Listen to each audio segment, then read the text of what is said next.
आम्हाला सांग. नमस्कार. या महाराष्ट्रातील तमाम ओबीसी बांधवांना मी आज एक नम्र विनंती करत आहे की बाबांनो, आज ओबीसींना एकत्र येण्याची फार मोठी काळाची गरज आहे. 374 अधिक 19 एसटीतल्या आणि एनटीतल्या या मिळून 400 जातीचा संच हा ओबीसीमध्ये येतो.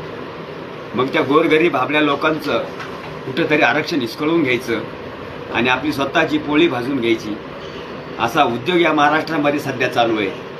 म्हणून काही दिवसातच श्री क्षेत्र भगवानगडाच्या कड्याला कीर्तनवाडी या गावामध्ये परिसरामध्ये एक आमच्या ओबीसीचा ठाण्यावाग माननीय भुजबळ साहेब यांच्या नेतृत्वाखाली थोड्या दिवसामध्ये आपण सभा आयोजित करत आहोत. महामेळावा त्या ठिकाणी आपण आयोजित करत आहोत.